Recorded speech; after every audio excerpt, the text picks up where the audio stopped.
bringing you Thailand's insights. Special, exclusive, in-depth, from the direct source. Let's get inside.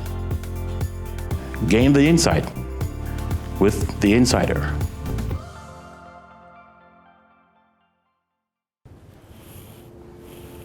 Sawasdee and welcome to another episode of The Insider. Reconciliation is a process. It is about building working relationship over time so that trust and confidence can be built and conflict diminishes in value. It is also about cooperation. As Thailand is in phase 2 of the roadmap, the country is set to embark on a sustainable path to peace and prosperity through a process of cooperation. What will this entail and how will this work? Moreover, how does this fit into the bigger picture of our national strategy? Our special guest this week previously came to talk to us about Thailand 4.0, the country's economic and industrial strategy. This week, he joined us to talk about how we need to approach reconciliation and how crucial this will be for Thailand's future. Today, we are very honored to have as our special guest once again His Excellency Mr. Suvit Mesensi, Prime Minister of Westminster, who has recently been assigned by the Prime Minister to oversee our drive toward reconciliation.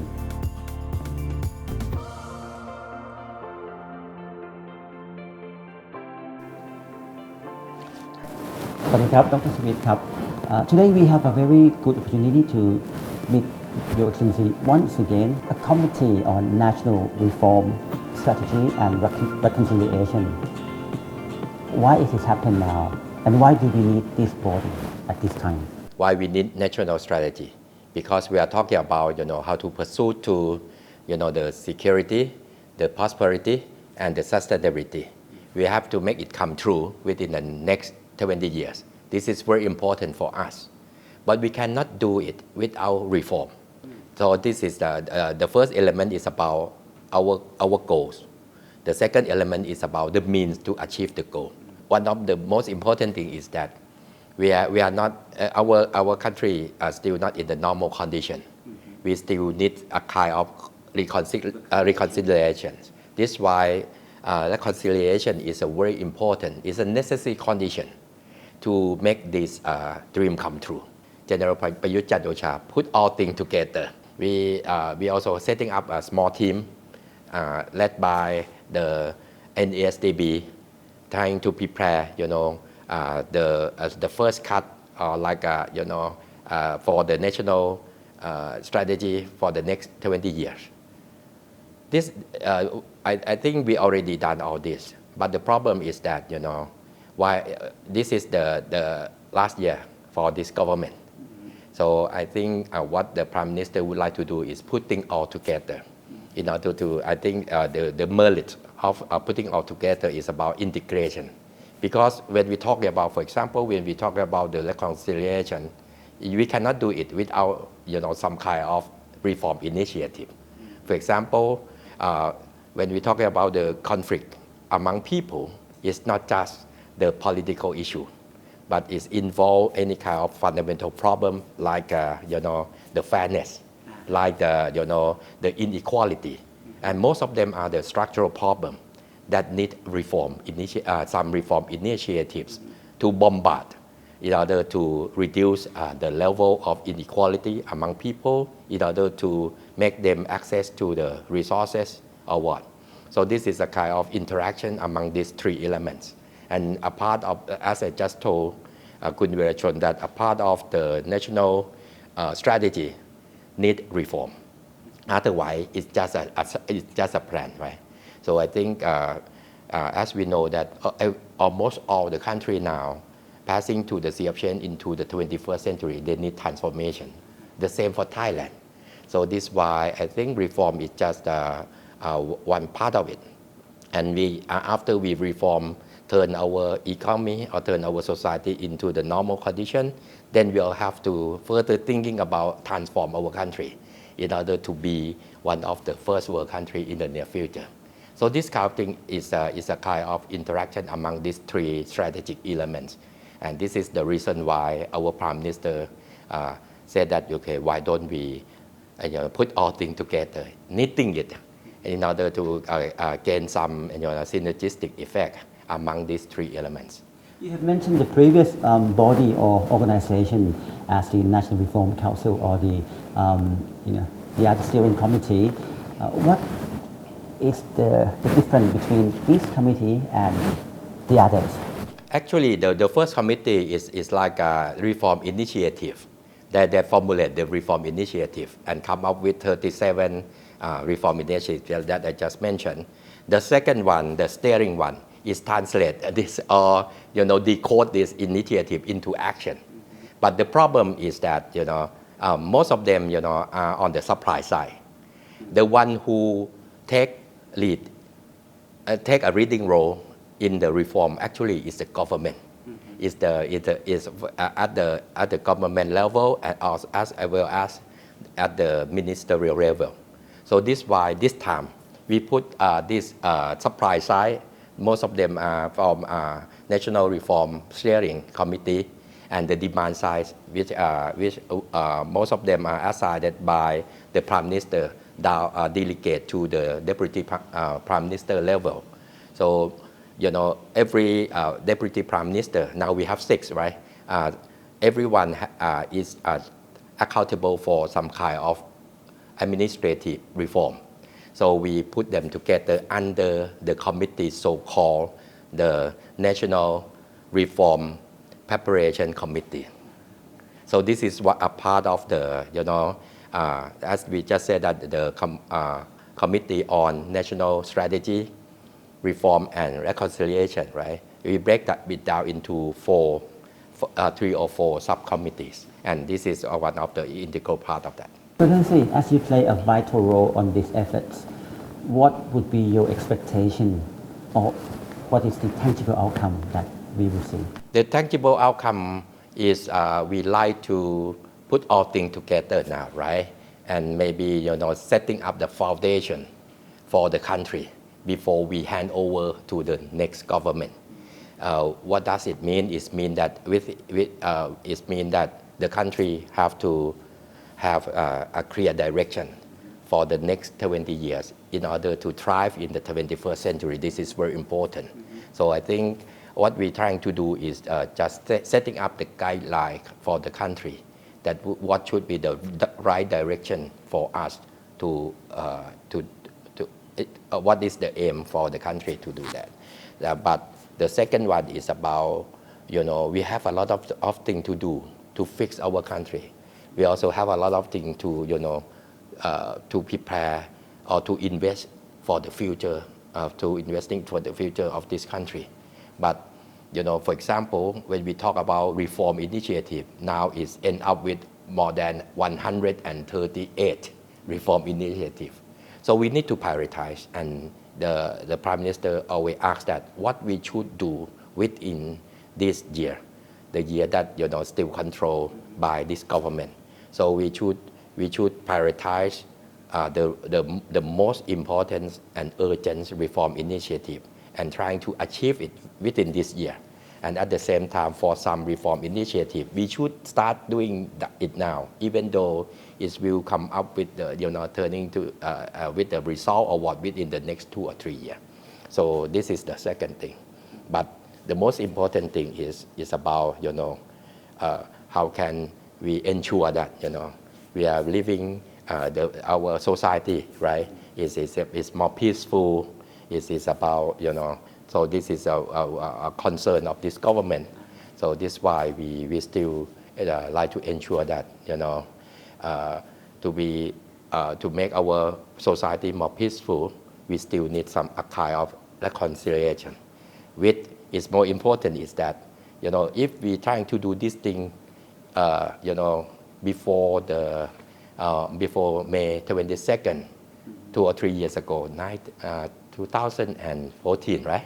It's impossible, right? Because at that time, it's a kind of confrontation between, it's a kind of social division between two camp of people But now I think the condition already changed. I think within the new circumstances, for example, this government, I think in the perception of the people, we do a lot of things. And I think we show, particularly the Prime Minister showing, his strategic intent that trying to not just only fixing our country or get out of the crisis, but also how can we, aim for, the transforming ourselves from the middle income country, right, to the first world country. So I think we earn credit, the government earn credit by its performance. Now, so it's the right time for us to setting up, a kind of forum. But this time it's not the forum just only for the existing political parties. No. Now, I think we have to, we change 2 or 3 things. First, we are not focusing on a kind of, trying to dissolve the conflict among 2 parties.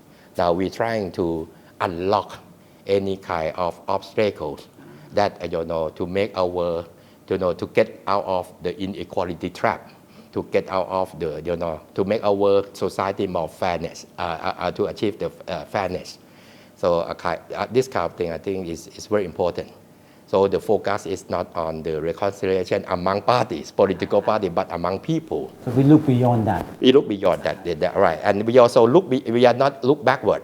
That okay, what happened before May 22nd? But we are look forward to see how can we rebuild our nation, how can we, think about the future of our country, of our new generation. Which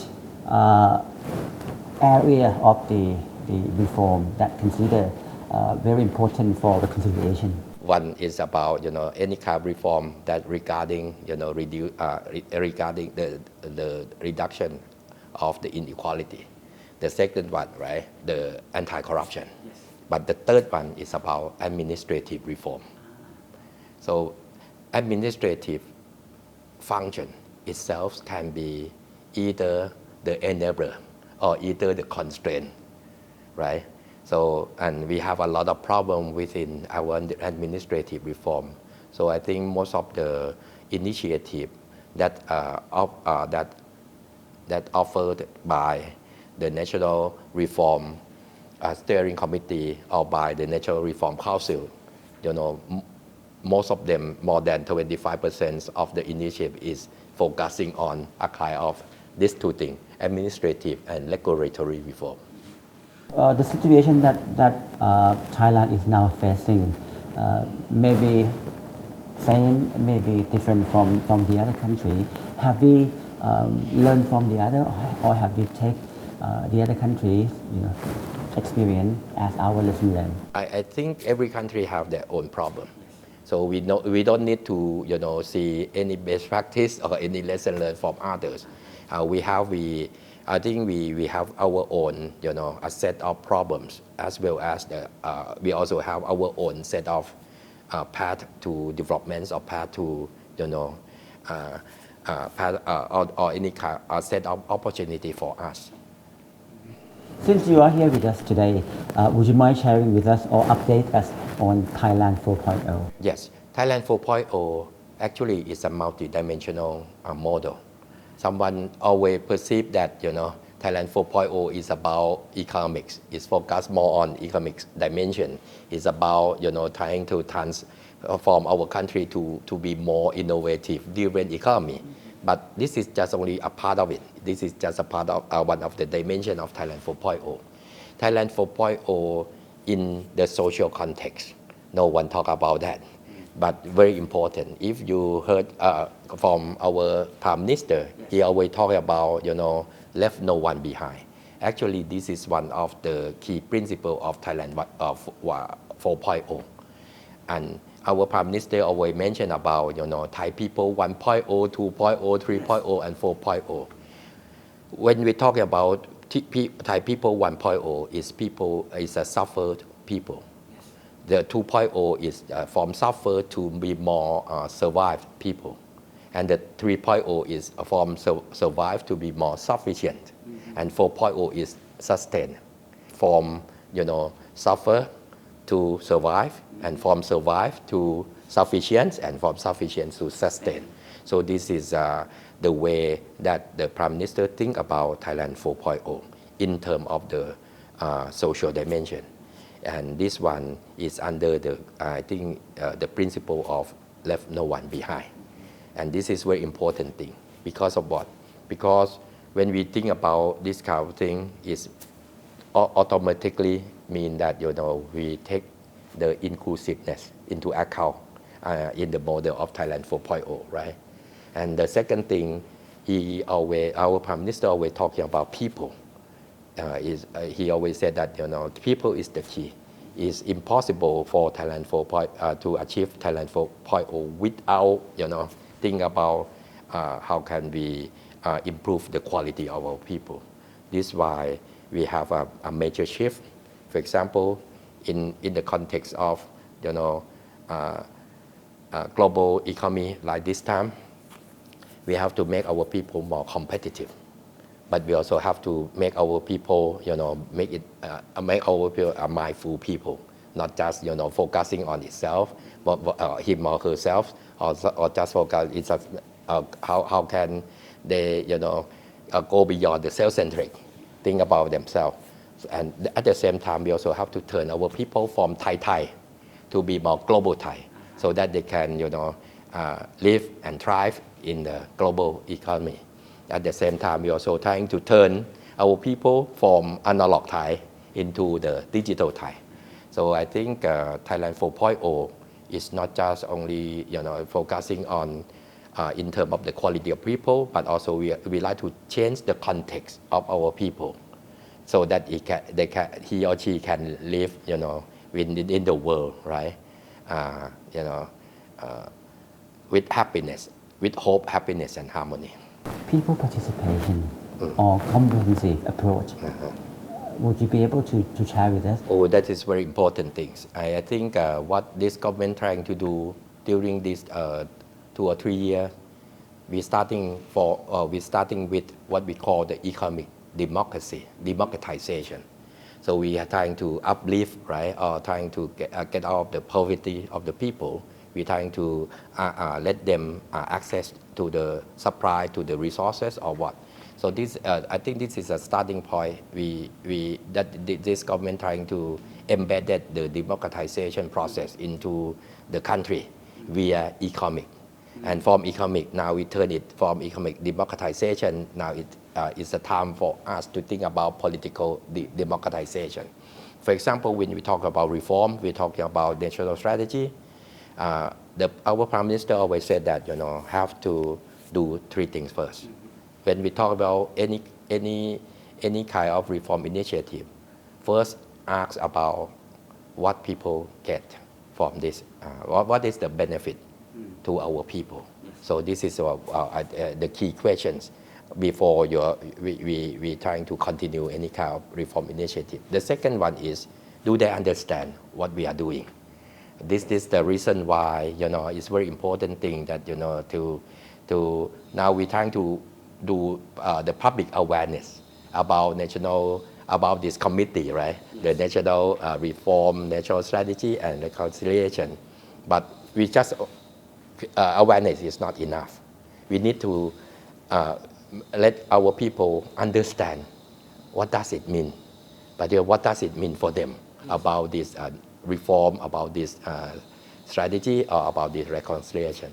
And the third one is about how can they participate. Exactly. So the content.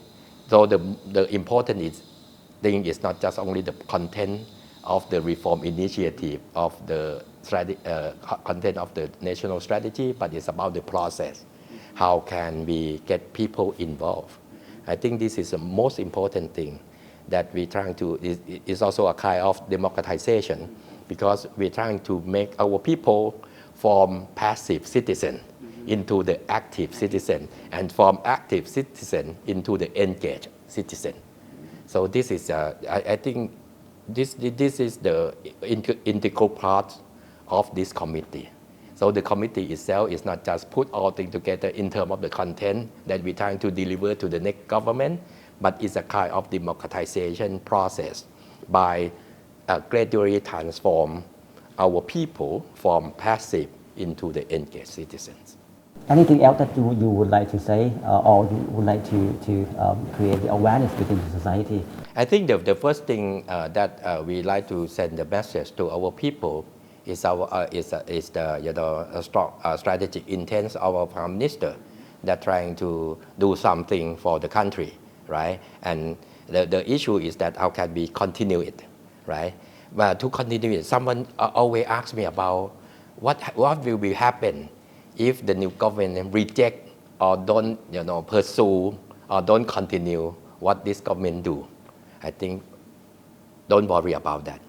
Because what we're trying to do, for example, we use the state of the people, we use Pacharat, right? The state of the people is mean that it's not just initiate and do by the government, but it's a kind of social and economic collaboration among three parties: public, private, and people.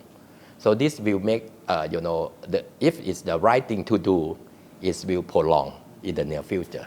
The same for the process that we're trying to, that we just said, right? About the national reform, about national strategy, about national reconciliation. We bring people from every walk of life to engage in it. So if they take, so it means what? It means the owner in the near future is not the government. The owner is them, the people itself, because they know that, okay, they have to do it. They have to involve because the benefit will come back to them, right? This is the most important thing that we're trying to, what we're trying to do. I think this is the right way to do and in the right direction. So for me, I think that this government already do the right thing, but this year is very critical for us because we have a very short period of time. But as I just said, we don't want to do everything completely before we send it to submit to the new government. But we just do the right thing and just setting up the right foundation for our country, so that the new government after the election can do it or continue to do it. Of course, these efforts of the government is not just for the government, but in fact it is for the people and for Thailand as a whole. Yes. Well, thank you very much for joining us. It is a very useful time. Of course, it is a great time that we have you to share all of this important information to all of us. Well, thank you so much. Thank you. As the minister has said, reconciliation is about process and about many fundamentals of our society: social injustice, transparency, and civility. To move toward a new era of stability and prosperity, Thailand must develop a mechanism that safeguards peacefulness in our community through cooperation and dialogue. Many of us know the term, let us agree to disagree, but be civil about it, and how important that is to ensure that our common humanity rather than our differences shape our future. The task in front of the Committee for Reform, Strategy and Reconciliation may seem daunting, but as we have heard today from Minister, the government will do what it takes for Thailand to maintain its positive momentum toward reform and realize the roadmap. We do this because it is hard, it is difficult, and the nation's biggest challenge. Thank you for watching The Insider, and please stay tuned for the next episode. สวัสดีครับ